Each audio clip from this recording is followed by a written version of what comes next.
Oh, sekarang bukan jam sostek ya? BPJS Ketenagakerjaan, kemudian dari Kementerian Keuangan, OJK, BPS lengkap membicarakan tentang bagaimana strategi membangun pertumbuhan ekonomi di Jawa Barat, membangun investasi di Jawa Barat, membangun iklim yang memiliki daya dukung lingkungan terhadap pengendalian inflasi. Ini prinsip-prinsip dasar. Tetapi saya membuat dua tema ya yang harus menjadi bahan ke depan. Pertama, problem orang Jawa Barat itu adalah hari ini masyarakatnya itu menjadi pelanggan pinjol, pelanggan bank emop, dan pelanggan bank keliling. Serta pelanggan rentenir lainnya yang bunganya ada yang mencapai 20%. Nah, ini kan sebuah problem ekonomi di mana orang miskin akan terus mengalami kemiskinan karena bunga yang sangat mahal. Dan kemudian regulasinya cepat, hari ini pinjam besok harus bayar. Kan usaha mana yang akan tumbuh seperti itu.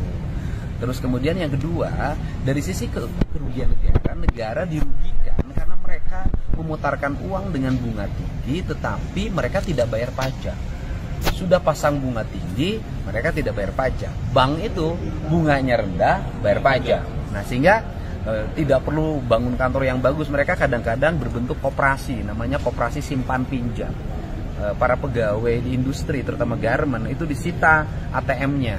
Nah, ini kan terjadi di Jawa Barat, ya. Karena itu juga difaktori oleh tingkat konsumerisme orang Jawa Barat agak tinggi, kredit motor, kulkas, nambah istri, itu kan problem. Nah, biar senyum kalian semua kan.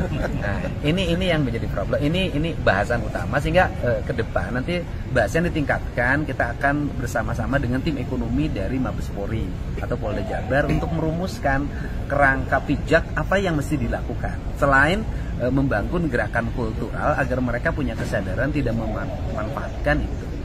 Yang kedua, dari sisi aspek saya sebagai gubernur yang punya kebanggaan terhadap Bank Jabar, saya melihat Bank Jabar memiliki prospek yang sangat tinggi ke depan. Pertama, dia memiliki pelanggan yang tetap, yaitu aparatur sipil negara di seluruh provinsi Jawa Barat. Yang kedua, memiliki kecukupan pembiayaan karena kas pemerintah disimpan di situ. Artinya uangnya selalu siap.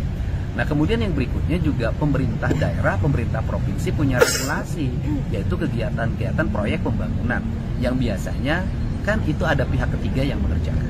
Pihak ketiga yang mengerjakan itu pasti menggunakan jasa perbankan kalau proyeknya banyak. Nah, ini kan kesempatan. Dari sisi kesempatan ini tentunya di Bank Jabar satu profesionalisme seluruh direktur utama dan para direkturnya yang harus efisien, jumlahnya yang kebanyakan. 2 komisaris juga harus efisien, kantor cabang efisien. Bahkan saya ngasih pesan tadi ketika berkunjung, walaupun teman-teman nggak tahu, bahwa Bank Jabar ke depan harus lebih mempercantik kantor-kantor layanannya dibanding mempercantik menaranya.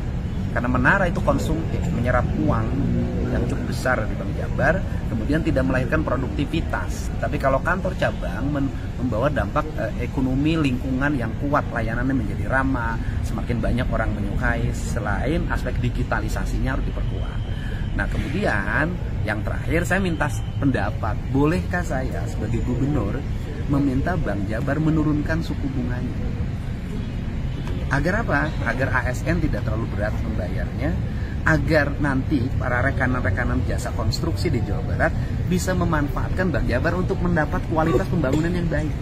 Kalau bunga pinjaman Bank Jabarnya rendah, maka kan dia tidak akan ngambil lagi dari dalam untuk mengambil keuntungan yang besar. Dan ini sehingga Bank Jabar berkontribusi, karena Bank Jabar itu esensi utama dasarnya adalah menopang pembangunan daerah di Jawa Barat dan Banten. Itu Pak.